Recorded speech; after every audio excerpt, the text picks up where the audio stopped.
Hello, everyone. Um, this is another in the series that I'm doing regarding my comic art commissions. And this is the first one I'm doing where I have a completed commission that I'm going to go over. This is my Batman head jam. Um, one of the first that I really tried to finish up and pick some artists for depending on what shows they were going to be at that I was going to be going to. I live in Massachusetts, and so I had several shows that I was a regular customer of, and I knew pretty much who was going to be there. But you'll also see there's a New York Comic Con piece here. I started this in 2006, and I think it took about a year to finish. Actually, it took 3 years because I had one added in 2010. Um, so it's 11 by 17. It's 11 by 17 standard comic art board. The mat that you see here, I cut myself um, and put it into a frame. Easy enough to pop out for this video. The first one I started with was at um, the Primate Promotions Boston show. We called it the Monkey Show because of the Primate Promotions. But it was from Norm Brayfogle, and I'll move it up here a little. From Norm Brayfogle, 2006. Um, I told him what I was doing. I was not all that familiar with jam pieces at the time, but and he did this really cool Batman for me. You can see all the folds of his cape hanging out as his arm flexes, and he's got the number one, and I'm assuming that's because this is the first piece. So you can imagine everything else was just white, and he popped this on there. A nice, good sized Batman. Um, when Norm does commissions, I have a smaller piece by him.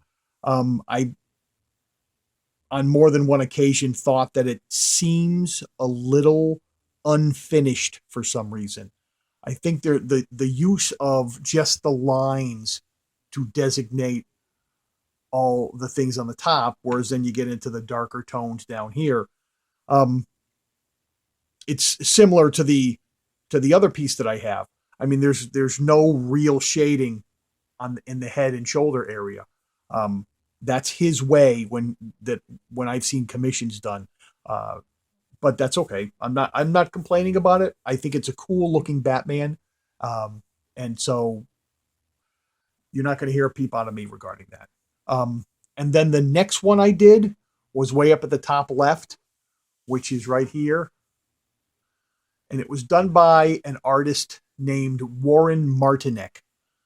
Um, I had gotten a few things from him, sketch cards and such, and I had met him. He was a really nice guy and a good quality artist in the same type of art that I like. He's got some nice shading on the muscles here, nice rounded form to the body and the arms. I'm not really a blocky or angly guy.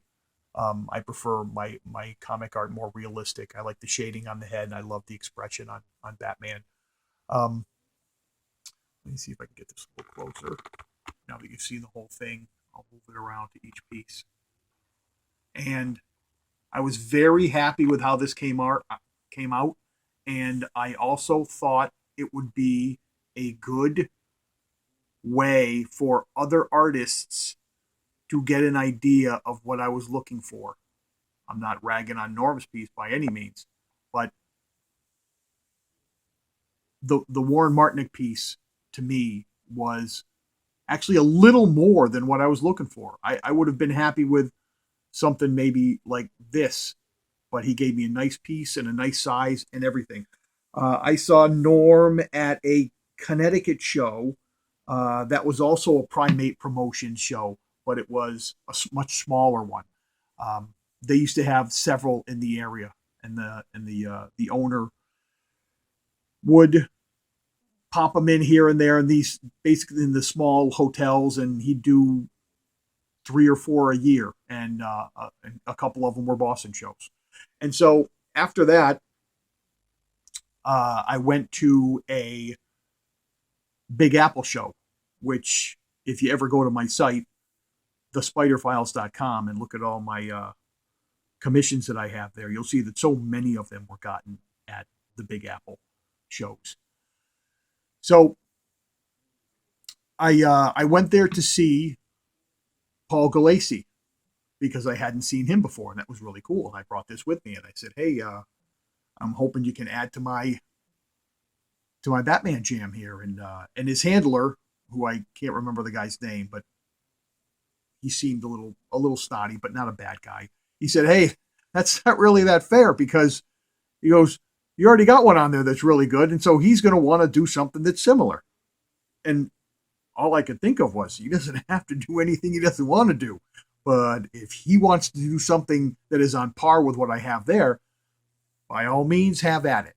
And so he knocked this one out, which is a very similar pose, you can tell, but in his own style. And I really like it. It's a little less finished. You can see it's a little sketchy in places. I know some of these things are actually denoting shadow lines, but you can just tell the feel of it is slightly less finished than the Warren Martinek piece, but it's a very nice Gulacy piece, and I'm very happy with it. And so I'm glad he had something to look at to try to kind of not live up to, because he's a quality artist, obviously. Batman and the Kung Fu Master and all that other stuff. But I'm glad he had something to look at and say, hey, do something similar. And then the next one, and forgive me if a couple of these are out of chronology, I believe the next one I got was this Travis Charest piece right here. That was also at a Big Apple show. Travis is a known guy, and I believe he does not do too many shows. Well, he was drawing for free during the show, and I stood in line. You had to wait in line, and I stood in line. It was about a 45-minute wait, and he knocked out a quick Batman for me. Well, what you see here is after I saw what he gave me, which was much more of a liney piece, not a shaded piece, I decided to wait back in line and ask him if he could darken the piece up. And so that's what he did. He just added a lot of the shading to it. It was definitely worth it. And I mean, it's an hour and a half out of the day, but I got what I wanted, and he made it so that it kind of fit the angles here. The Batman angles fit nicely. It was a nice little piece to fit exactly where I was looking to fit. And the next one, it was either, I'm trying to remember specifically, it was either this one first and then this, or it was this one and then this one. Well, I've already gone over this one, so we'll go over here. I went to one of the few times I've been to New York Comic Con. This was in 2007.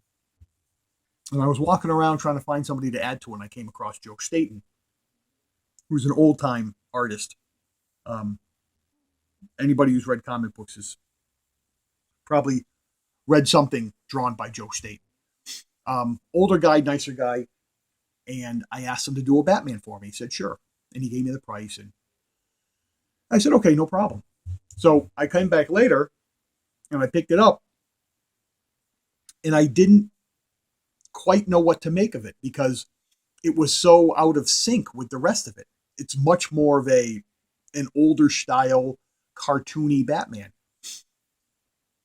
And it's grown on me over the years because I've read more older Batman books as I've gotten older, because I've been interested in what it was like to read those old books. And I like this a lot because it is a finished, it's not sketchy, it's not liney. I like how the cape comes around Norm's ear here.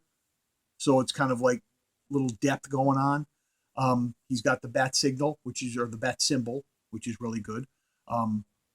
And I like the square jaw. I like the angry eyes. I mean, it's Batman. He's got to be a little angry.